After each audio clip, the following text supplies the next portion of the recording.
Il est temps sur We Do Biz de retrouver Evelyne Platnik-Cohen. Bonjour. Bonjour. Evelyne Platnik-Cohen, vous êtes, je le rappelle, fondatrice de Booster Academy.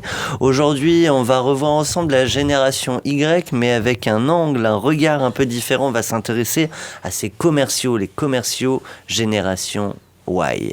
Yes. Expliquez-nous tout. Alors, à quoi ressemble-t-il? Je voudrais juste donner un chiffre, parce que ça fait quelques années qu'on parle de la génération Y, mais 2015, c'est 40% de la population active. Donc, il faut arrêter de penser que c'est une nouvelle vague qui arrive et qui envahit nos entreprises. Elle est là. Elle est là, et donc il va falloir quand même très très vite s'habituer à les traiter et se dire qu'en fait, ce traitement-là sera le traitement pour tout le monde. Voilà. Alors, qu'est-ce qu'on peut dire sur la partie commerciale ? C'est vrai que cette génération-là, c'est une génération qui a beaucoup besoin de reconnaissance.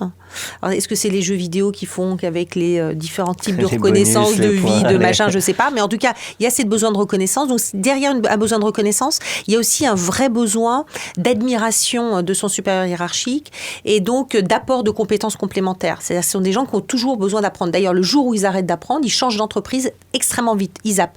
Ça veut dire quoi, tout ce que je viens de dire ? Ça veut dire que ce sont des gens qui ont toujours besoin d'apprendre et donc il va falloir les monter en compétences, les évaluer de façon très rapide. Alors c'est vrai que les nouvelles lois RH aujourd'hui vous obligent des évaluations très formelles, mais en définitive, même si c'est contraignant, c'est très très bien parce que c'est ce que le collaborateur demande. Alors ça peut sembler antinomique parce qu'à la fois ils ont besoin de liberté et il faut aussi leur laisser une certaine autonomie. Il ne faut pas les contrôler, il faut avoir une flexibilité des heures, ce qui n'est pas évident. Ouais, c'est pas évident. C'est presque paradoxal. Oui, c'est paradoxal, mais il faut aussi se dire, il faut les laisser respirer. On ne peut pas les contrôler comme on contrôlait moi, il m'est arrivé de faire ça il y a une vingtaine d'années. On ne peut pas les contrôler de la même façon parce qu'ils se sentent emprisonnés.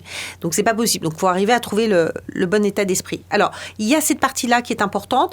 Dans la montée en compétences, les formations, c'est un enjeu extrêmement important pour ces populations-là. Alors, c'est vrai que les comptes formation, tout ça ont évolué et on dit qu'il n'y a plus de budget formation. Mais c'est faux. On va être obligé de former les collaborateurs. Donc, c'est exactement l'inverse. Ça va être encore pire qu'avant. Sauf que vous n'aurez pas les budgets alloués par les autres câbles. Mais en tout cas, vous serez obligé de le faire. Donc, ça veut dire que ces gens-là vont être demandeurs de formation. Alors, la formation en présentiel, avec le consultant, bedonnant, qui récite son truc, qui vous raconte sa vie sur du PowerPoint, c'est à bannir définitivement.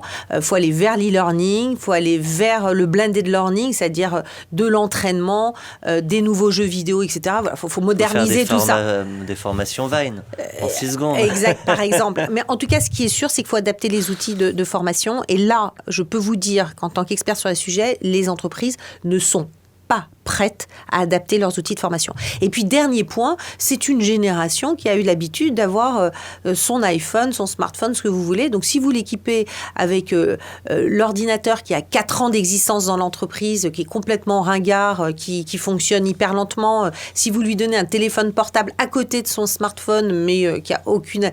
Il l'utilisera pas, il continuera à utiliser son numéro perso. Donc, l'équipement de ce collaborateur-là doit être un équipement, je dirais pas hyper haut de gamme, mais au minimum en accord avec les technologies d'aujourd'hui.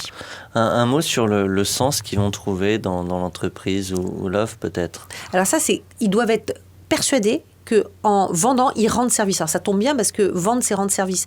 Et donc, ils doivent complètement comprendre le sens de l'offre. Si votre offre, c'est juste, si le message que vous dites, c'est fais ton chiffre, fais-en un max, dépasse ses objectifs, ça ne le fait pas grimper un rideau. Mais si on lui explique que l'offre va permettre au client un meilleur ROI, peut-être une baisse de turnover, si on donne le sens de son offre, et ça demande un vrai travail de la part des entreprises d'expliquer ça de cette façon-là, eh bien là, vous motivez votre collaborateur parce qu'il a l'impression d'avoir du sens, de rentrer dans une histoire et pas simplement de réaliser des objectifs. Ça me plaît bien. On va changer le monde, Evelyne. Avec plaisir. Et on se retrouve la semaine prochaine. Merci. Merci.